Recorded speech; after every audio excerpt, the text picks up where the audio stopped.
Hi everyone, welcome back to the Babbling Irons. It's just myself and Sloth today, and we're going to go through the latest link that we've had, which is the young lad from Norwich, Max Aarons. So it's been a player who's probably been on the cusp of a move since the age of about 19, after his first breakthrough season at Norwich, where he was genuinely scintillating as a player. Been linked with a move ever since. He's had 2 promotions. He's had 2 relegations as well in that time since his breakthrough season. So, yeah, let's first off go where this has all come from. This has come from a tweet from James Nursery, who works for the Mirror. Obviously, he's taking up Declan Rice and then also making a point as to keep an eye out for West Ham, looking at, as we said, Max Aarons.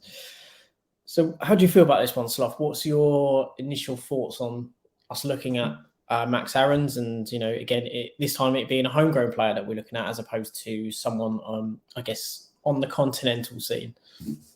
I think we all know the reason why we're looking at homegrown players. He's in the last year of his contract as well. So I think... 2 years. It's 2024, apparently, his contract. So, yeah, no, you're right. It is the last year. Sorry, You forgot what year it is, yeah. Yeah, no, I've just completely gone. So, hopefully we'll get him at a bit of a discount. In terms of how I feel about it, I'm kind of nonplussed. Like it's one of those where there's no kind way of putting it. He's played in the worst Premier League side we've ever seen since Derby. And statement to say Brighton at the moment. Yeah, well, they're rubbish. Bogey team FC. But Norwich are they're such a well-run club. They don't really need to sell players when they go down. They're happy in that yo-yo position, and unfortunately, it's totally backfired on Max Aarons' career, because when he came up and he looked so exciting in that first season, Norwich were like, well, we don't have to sell. We've got the parachute payments coming in. We want a big fee. And if you're not prepared to match that, then we'll keep him. Next time we come up in the Premier League, he can show what he's got again, and rinse and repeat, really. I feel a bit sorry for the kid because, obviously there was the interest from Bayern Munich and things didn't quite materialize. I think, again, it was an issue around final price and Bayern Munich didn't want to pay. I think it was also Barcelona, wasn't it, last year for about £20 million, 25 million pounds, and that fell through because, again, Barcelona have no money. So, yeah, I'm going to go through. So, I think it's just, you don't attract those kind of clubs for no reason. We all know there is a player there, but again, I think it's just one that's not really exciting, is it? It's that kind of move that you think, yeah, okay, there is definitely a player there, and we'll look at the metrics in a little bit, but I think in terms of whether he'll shine or not and progress to what we hoped he would is another matter altogether. Yeah, I think when you look at it, he's 23, so it's the same age as Ben Johnson. I think they've both been in the under-21 setup currently. I think he's still in the under-21 setup because of when the tournament started.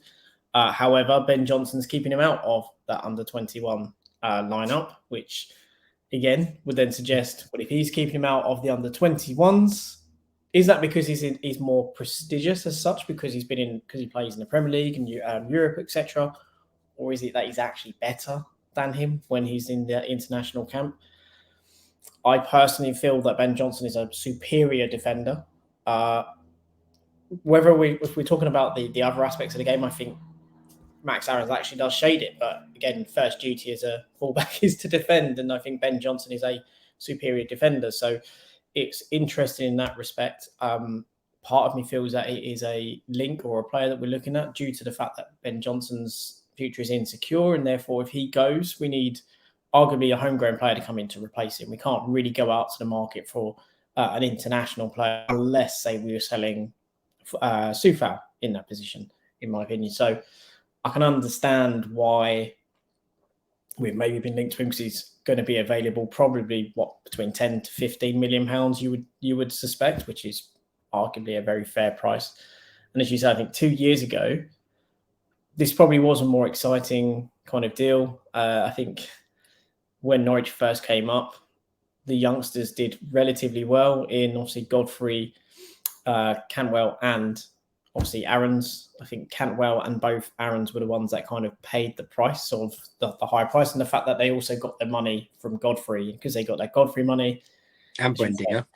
Yeah. And as you say, they're not a team that feels that need to sell because they work very much within their means. They're very well run in that respect and very sustainable. So he has kind of suffered and obviously defensively suffered. I've often seen him when he's played against us. He's been pretty weak defensively in, the 4 games that I can recount against us.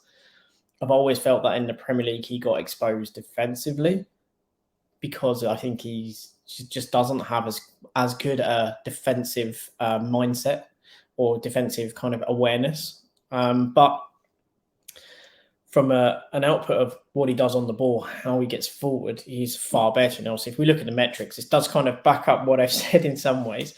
Again, you have to kind of discount that where it has his defensive actions per 90 and defensive duels per 90 as low because he is playing for a team that is arguably more one of the superior teams in the league in terms of how they manage possession. So he is going to be engaged a lot less in that respect. Aerially, getting below that average mark, which isn't necessarily great in a West Ham team and under Moyes because we know as a defender, you've got to be able to defend aerially. But where there is great promise, obviously, is how he is in possession. His passing statistics are very strong.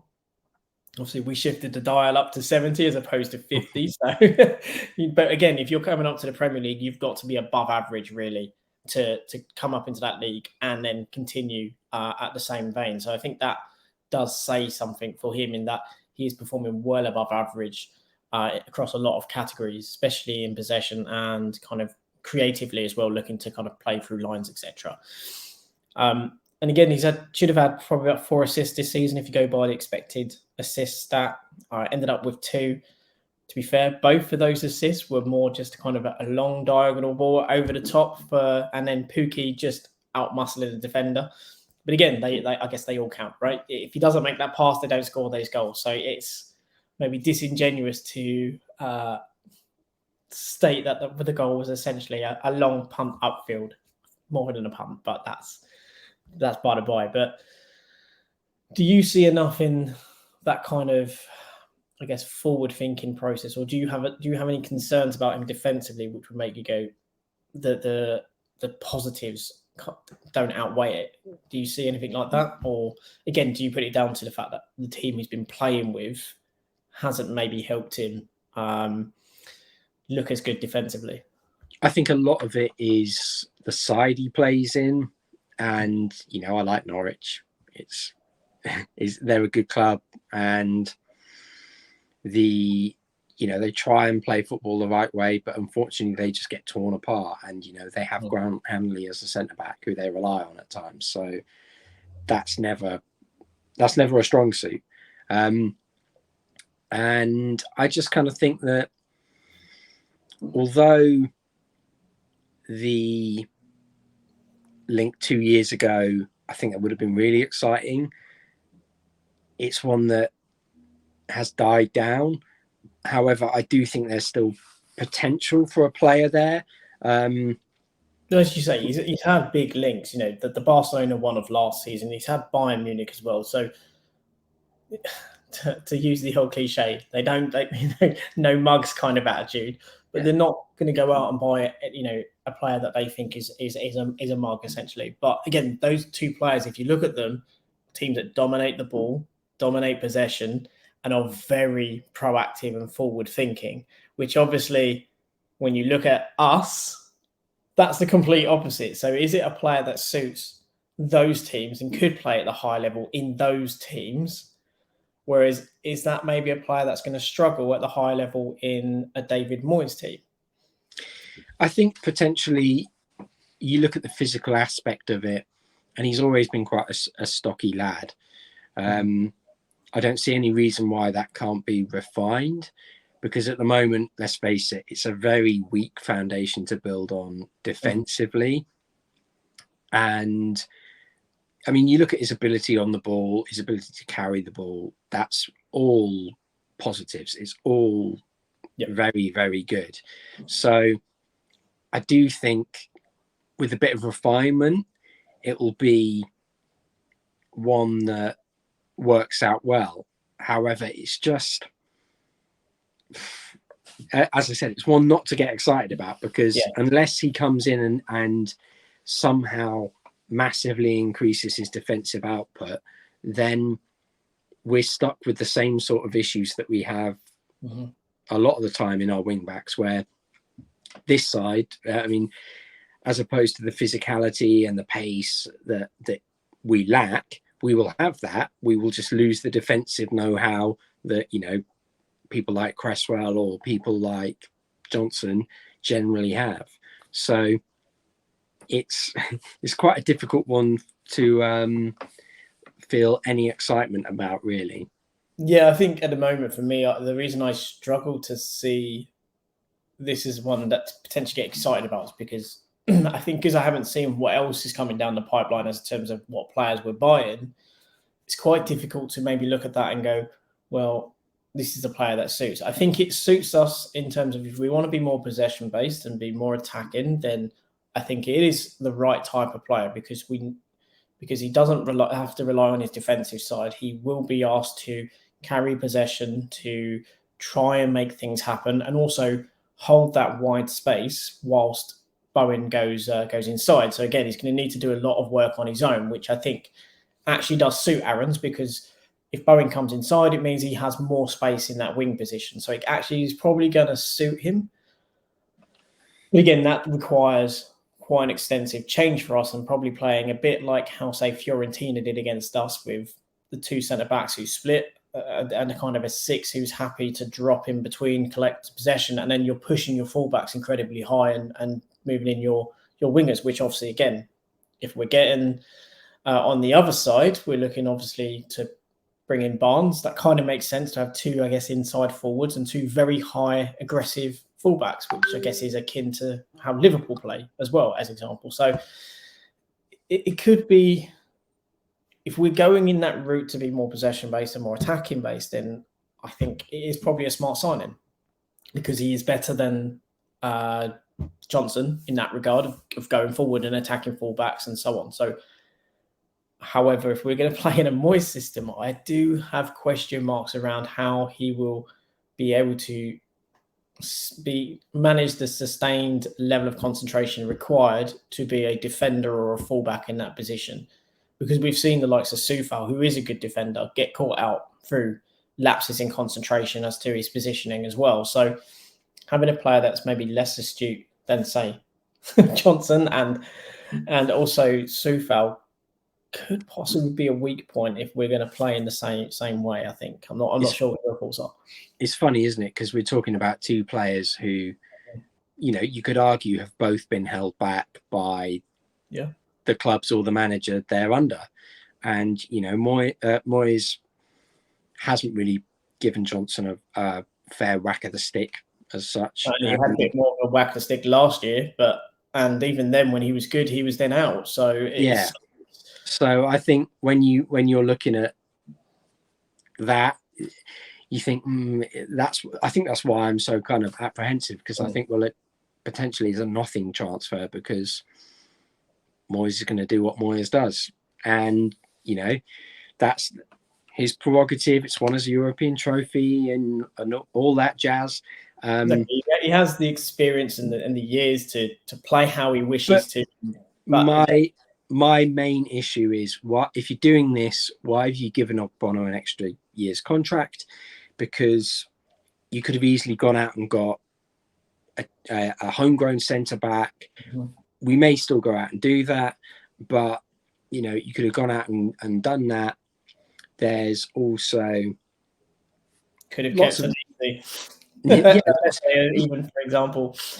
There's lots of places where you kind of think, well, why not add a little bit there? Or I feel like the right back spot is not our biggest issue because we have a lot of options there, and as we've said, the only real reason I can see this happening is if Johnson goes. Yeah. And I suppose he's a good caveat to have instead of Johnson. He's a bit more attacking and because he's more like Sufal in that respect, isn't it? I guess as a player. But again, it's just sort of a transfer for the sake of it, really. Unless he comes in and really shows, if Moyes says to him, "You've been linked with Barcelona, you've been linked with Bayern Munich, show us why," and he goes out there and makes us both look like, mugs, which I'd be delighted with. Oh, absolutely. Amazing. We've said, how many times have we said that? We want to be proven wrong all the time in football, because you should never always be right. And it's good to be wrong. And there's nothing better than being made to eat your words by a player you write off, a manager you write off. And we've said it the entire time. We wanted to be made to eat our words by Moyes. We were in part, but obviously not entirely. Same with certain players. You get, sometimes you just sit there and you go, "Oh, fair play." And I see nothing wrong with that. I quite enjoy if I make a statement and a player goes and proves me wrong. I said it about Dawson. I didn't like him at the time. I went as far to say it's a shit transfer, end of. And he proved me wrong. And I'm so glad he did, because when a player proves you wrong like that, they're doing something good in the squad and it ultimately has a great impact. And you should always want to be proved wrong when it comes to sport. In most cases, sometimes you don't, because sometimes you're maybe being positive, and then you don't want that to turn into a negative. But a lot of the time, being proved wrong in football is a great thing. I think my only issue is that if you look at the options at right back out there, I think there's a lot of players who perhaps suit Moyes a lot more. And you look at someone like Singo, if we are struggling to agree a fee with Torino for Vlasic, then just say, look, we'll give you him and we'll give you 5 million, and we take Singo. There's a player who's got a lot of versatility, who can move centre back, who can play right back, play DM as well. Big physical unit, pacey, and also very strong defensively. So it's just, I don't know. It's one of those where I think there are better transfers that make more sense in my head. But if we're looking at moving Johnson on, if Thilo Kehrer is unhappy, then, I suppose it's good strength and depth. Yeah, no, exactly. And I think, I've said it before on our kind of thing that, Anu Martinez at Grenoa would be a fantastic option, really good all-round fullback. There's obviously the other one, the kid at Valladolid, Fredenza, I think is his name. Can't remember exactly how to pronounce it. But again, another wonder kid, both for about 20 to 25 million because of their release clauses. So again, there are incredible talents out there. But as we've constantly said, it seems a deal that is predicated on the fact that we may be losing a homegrown, and we need to bring in a homegrown. And I think when you look around the leagues, defense is probably the easiest place in which to go find homegrown talent. That is probably cheap. Whereas as soon as you start going up the pitch, you start going into the 20 million mark and above, like we've seen with Alex Scott, who we both think should be signed. But again, it's probably the easier market in which to find homegrown players. But let us know what you think, guys. Do you think the signing of of Max Aarons is a good one? Do you want to bring in that deal? Would you be happy to essentially move on from Ben Johnson to bring in Max Aarons? Do you think that maybe we should explore other options? If so, let us know what you guys think. Drop it in the comments. And again, if you don't currently subscribe to us, please do subscribe. Please do like the videos and everything, all of that wonderful jazz. It'd be awesome. But yeah, thanks again, guys, for tuning in. Sloth, there's one more thing to do, and that is come on, you irons.